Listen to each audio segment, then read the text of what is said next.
Hello, Jonathan. Please introduce yourself, Jonathan. Hi, Jason. I'm Jonathan Huffman. I'm the CEO and founder of Orbital Arc. We are a company that's developing a new type of ion propulsion for satellites and spacecraft.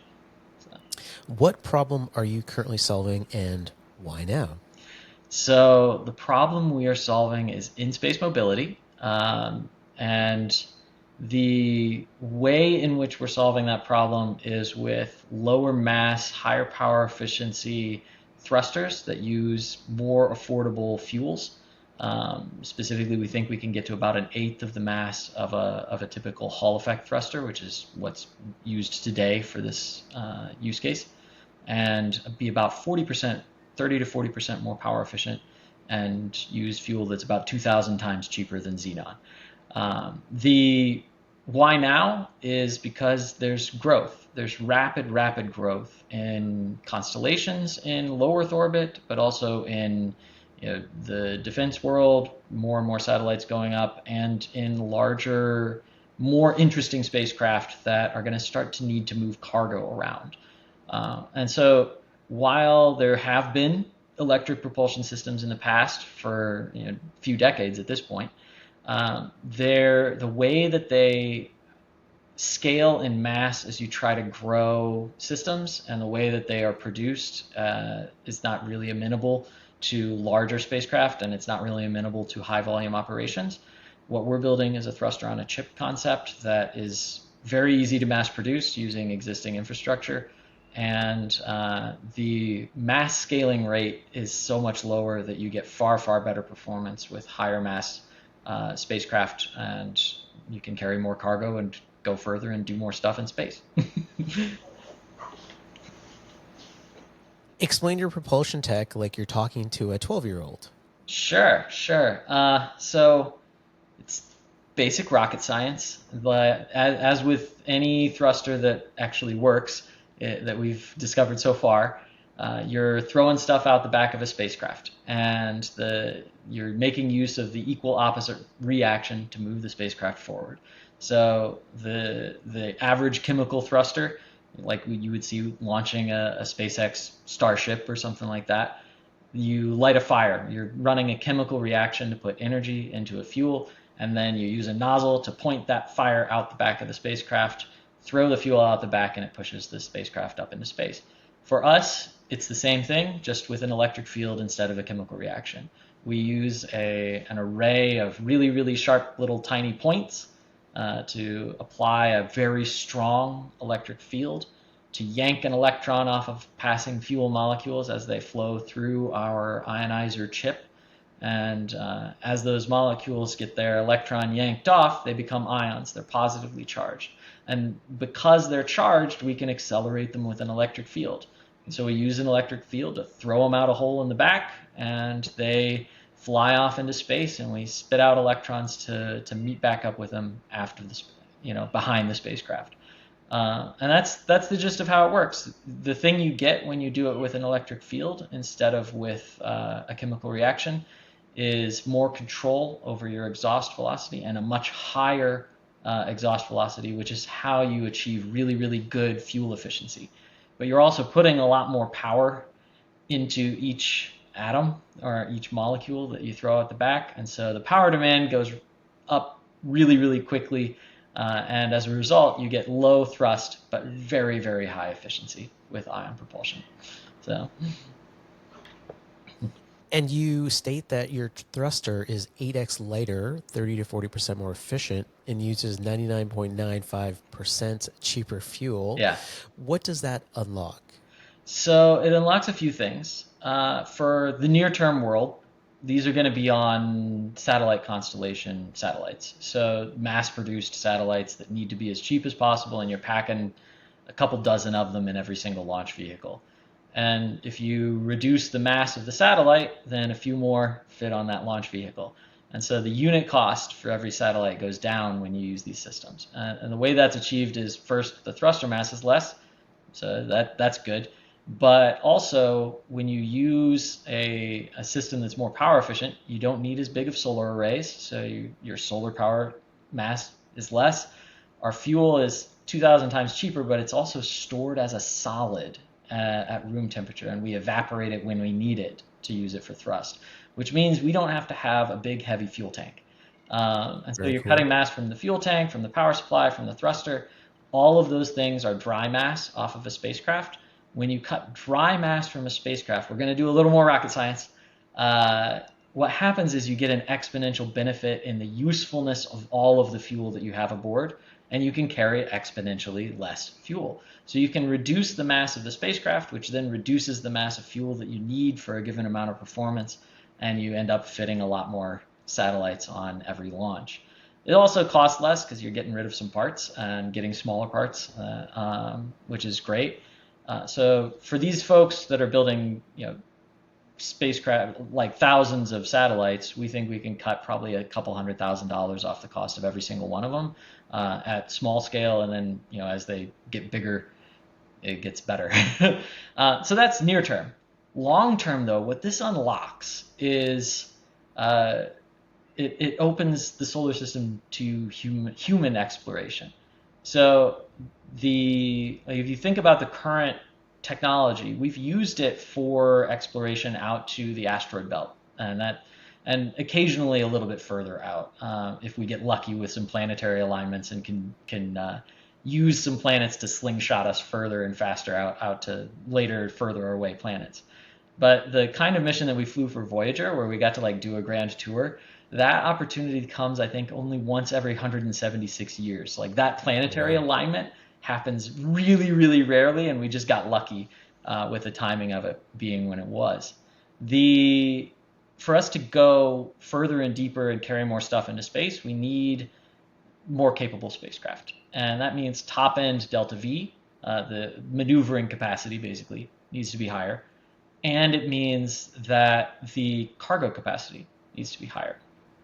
And we've done, robotic missions to Mars where we carry a science payload and we can drop a rover, and that's decent. But we don't have the payload capacity to do something like that with people with electric propulsion. You could brute force it with 10 SpaceX launches of fuel, and then you can fly one SpaceX worth of cargo out there. Yeah. We can get there with one SpaceX launch and fly round trips.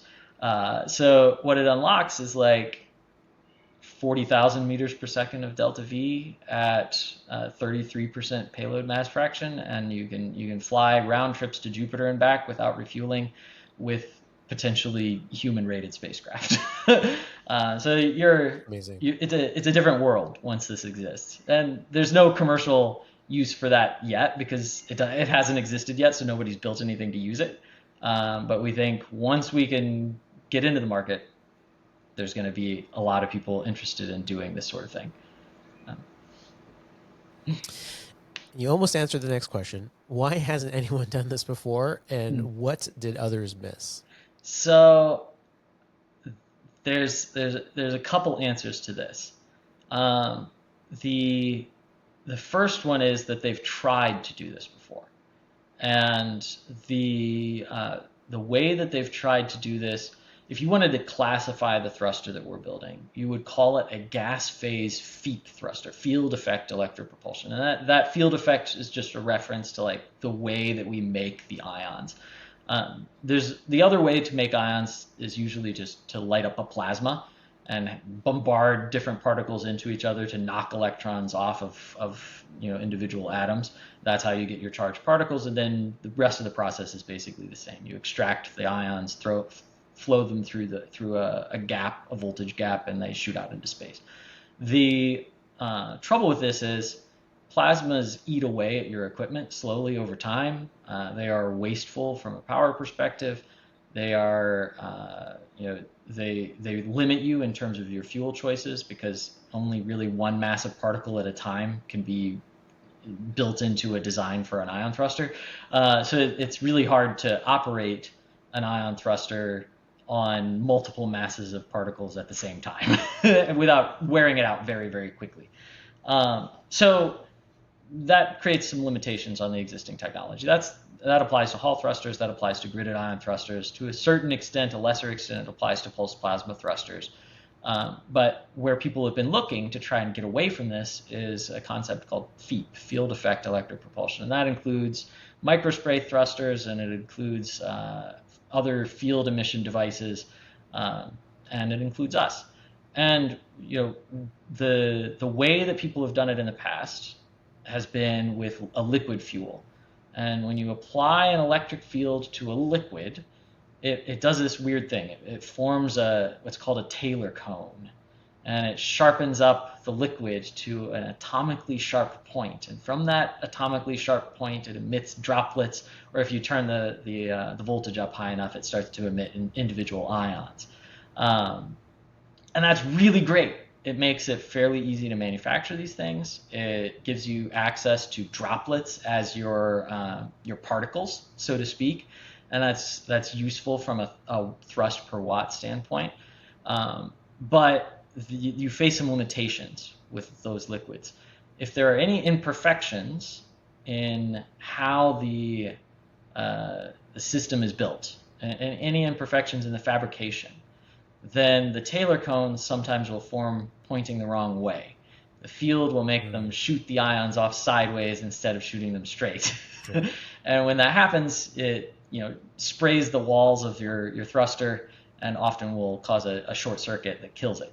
And so it's proven very difficult to scale these systems down and increase their power density. And that's what the limit has been. It's just they've tried to do what I'm doing. They've been running on liquid fuels because it makes a whole lot of sense to run on liquid fuels. And when you run on liquid fuels, you run into these fabrication limitations that just make it really hard to scale. What we're doing, operating with a gas phase fuel, means that we don't get the Taylor cones. We don't get the benefit of that help getting our field enhancement effect. It's harder to build. The chips are more difficult to fabricate, but we can make them much, much more power dense. So instead of a typical FEEP thruster like an Impulsion Nano, we'll have 30 to 50 little sharp tungsten tips in a few centimeter square area, and operate at, I think it's a third of a millinewton or something like that. That is maybe 360 micronewtons.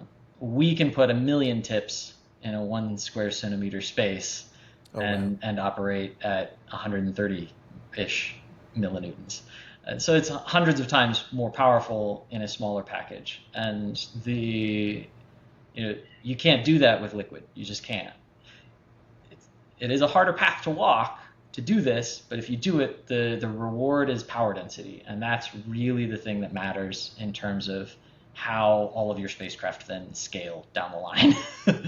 So, what was the holy smokes moment during the development of this technology? Oh man, there've been a few. So I'd say the first day that the math worked, like I spent quite a while, maybe a year after starting the company, and about a year and a half before starting the company, just doing research and modeling.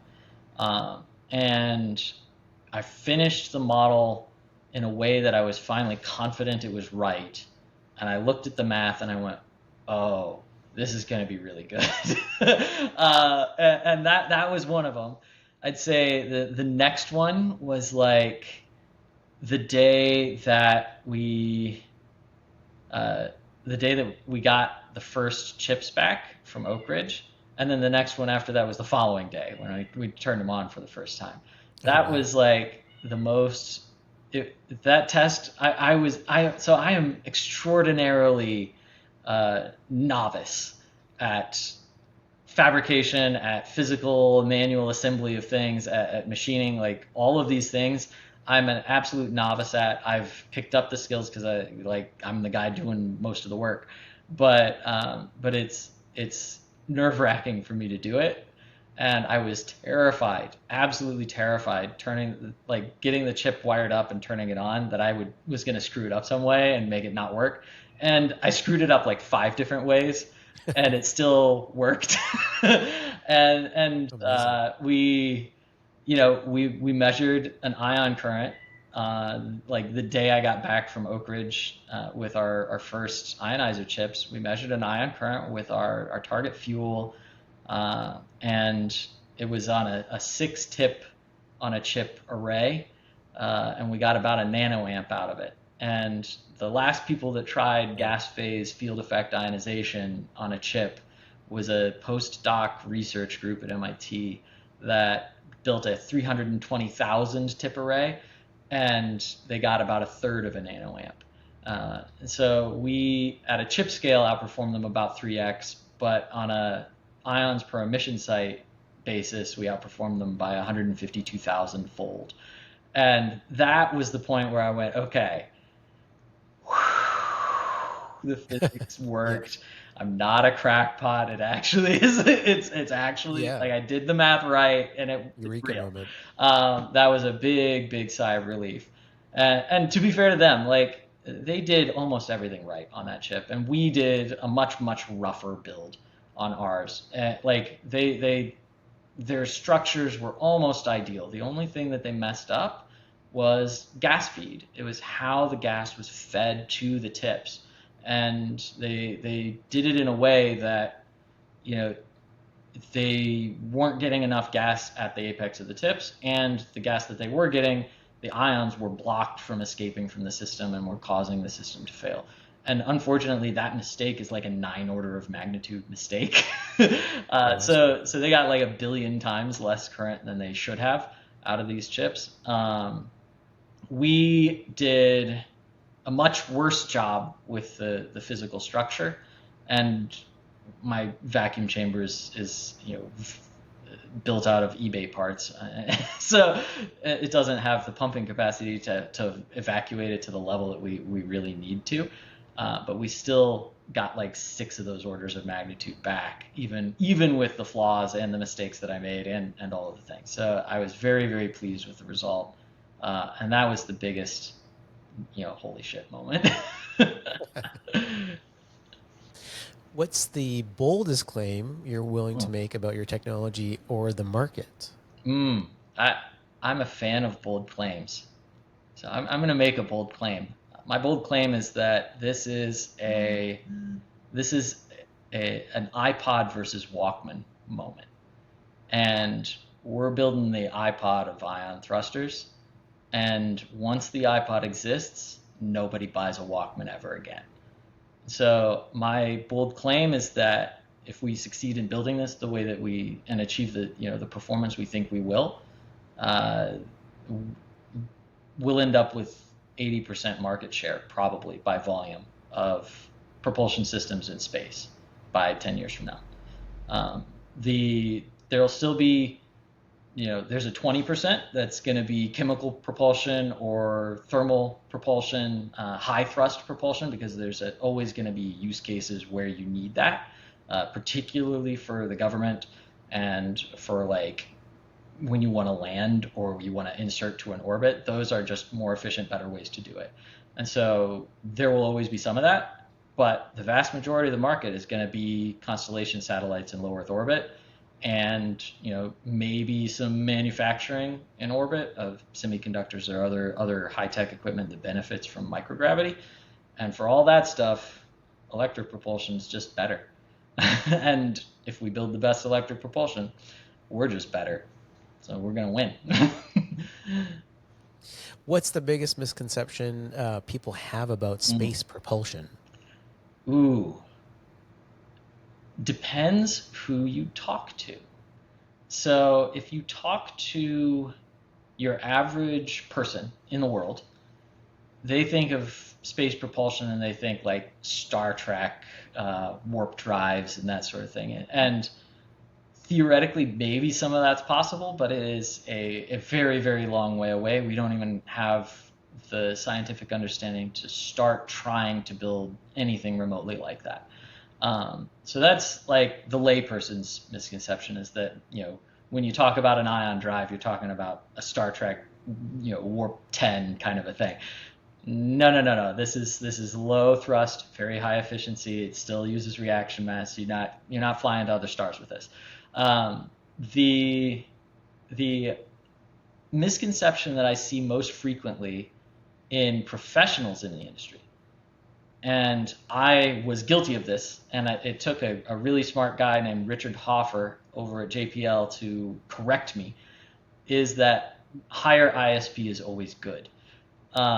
It's not always good. There's an optimum, and the optimum depends specifically on the mass scaling rate of the various parts that scale up in mass as you change your ISP or your thrust or your fuel supply. And so you have to like run a calculation to find the optimum based on every mission that you want to do. The guys at JPL know this. When I started this company, one of the things that I started thinking about was like, what would be really cool? It would be really, really cool to fly a CubeSat all the way to Mars and back on 1 kilogram of fuel. And I did the math, and you could do that at like 27,000 seconds of ISP. And I looked at my thruster and I went, I can actually build a little attachment that sticks on the end of that and get to that voltage. And it wouldn't add all that much mass, and I could probably get there. And so I started talking to people about this. And Richard Hoffer set me straight, man. Like, he was like, that's dumb. And I went, sounds really cool though. And he was like, no, that's dumb. You wouldn't ever do that. It's the wrong approach. That's bad design. And I went back, I learned the math and the optimization function, and he was absolutely right. Like, you would, cool as that sounds, and NASA could have built long ago 27,000 second ISPs. Like, the limitations are not our ability to build higher ISP. The limitation is the density of our power supply and the density of power that we can put through the thrusters. As cool as it sounds, there's no reason to do it. It's cheaper and easier to put 2 kilograms of fuel on it, run it at like 4,000 seconds ISP, and carry 120 watts of power instead of 600 watts of power, because you shave more mass off of the power off of your solar panels than you add with your fuel. And it just makes more sense to do it that way. And so I did the math, and I was like, well, this isn't nearly as cool as of a headline to put in my pitch deck anymore. But I can't go saying that I'll do things that are dumb, because the people who are wise in this industry are going to catch it every time. But there are a lot of people in this industry who are not clued into this yet. They think higher ISP is always good. And in chemical, that's true. And in nuclear, that's true. But in electric propulsion, where your power input is dependent on some other power supply you have to carry with you, not true. So that's the biggest misconception, and one that I have personally been guilty of.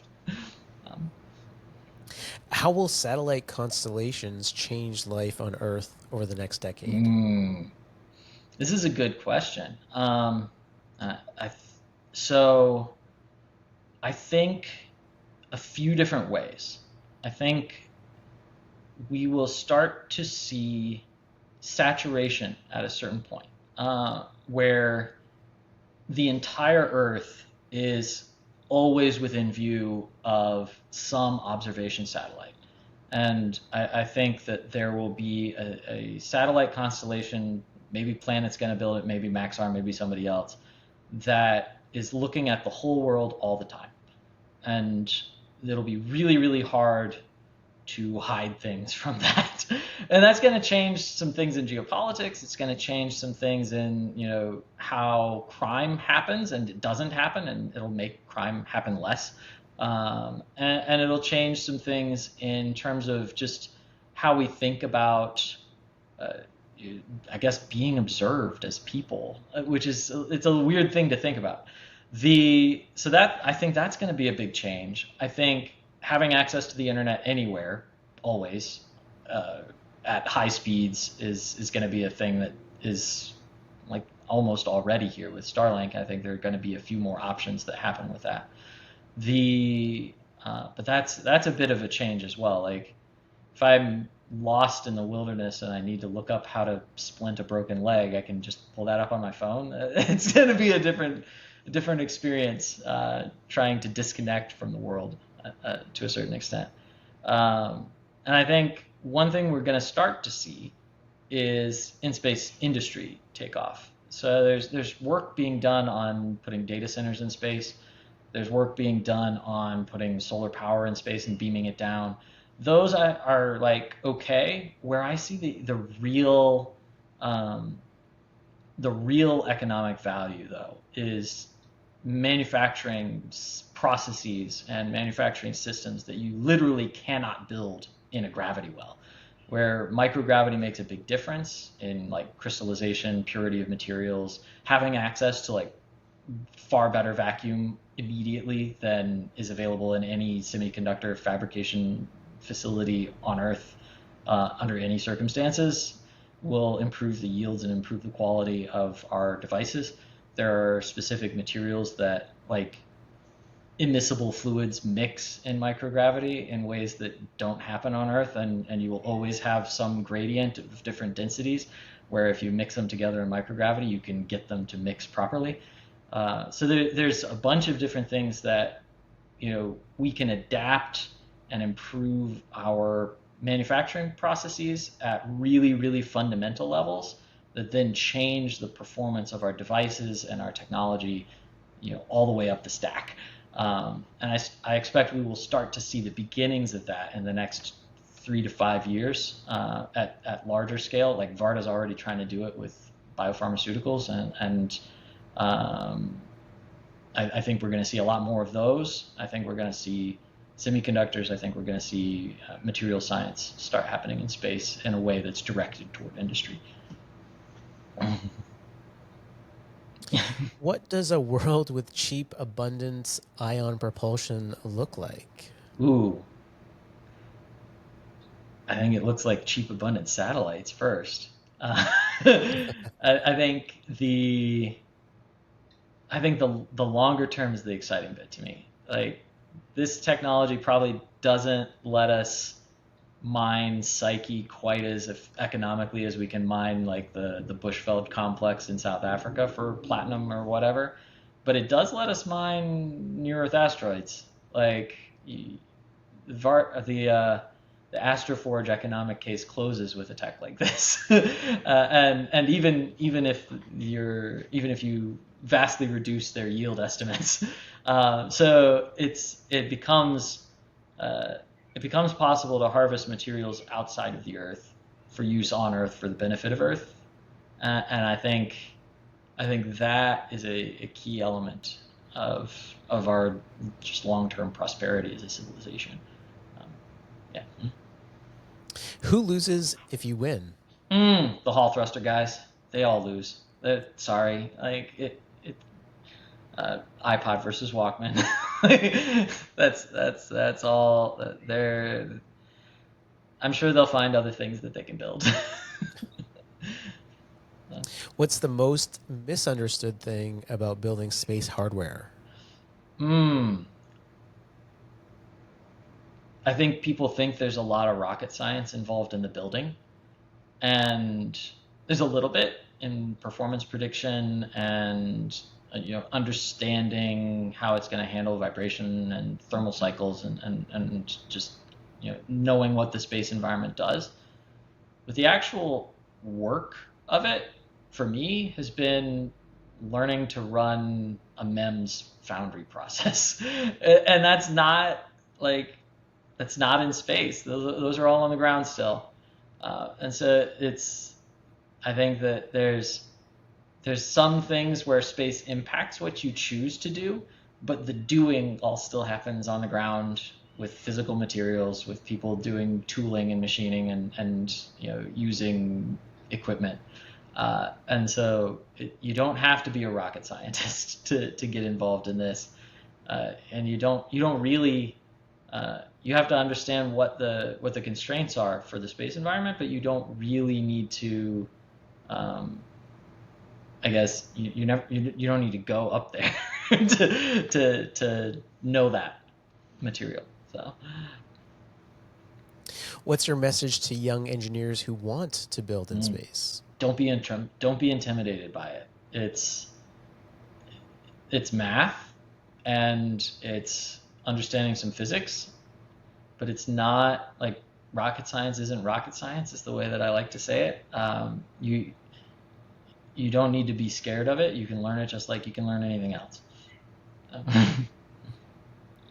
So I'll do some rapid fire questions. Most overrated tech in space. Spin launch. Most underrated tech. Uh, I'm gonna say mine, but that's braggadocious. I'm gonna say the probably portal, probably the thermal water thruster. That thing is that thing's the thing that's gonna beat my tech for cargo transit to the moon. And it's slot incompatible with nuclear thermal propulsion. It's a really smart way to build, and I don't think it gets as much attention as it needs. So. Wildest mission your technology could enable. Wildest mission we can enable. Wildest mission I your did. technology can enable. Yeah. I did some Wildest. modeling the other day of an Apollo scale lander to Europa, and that fits pretty easily, actually, with this tech. So we can land humans on Europa. Love it. Sign me up, baby.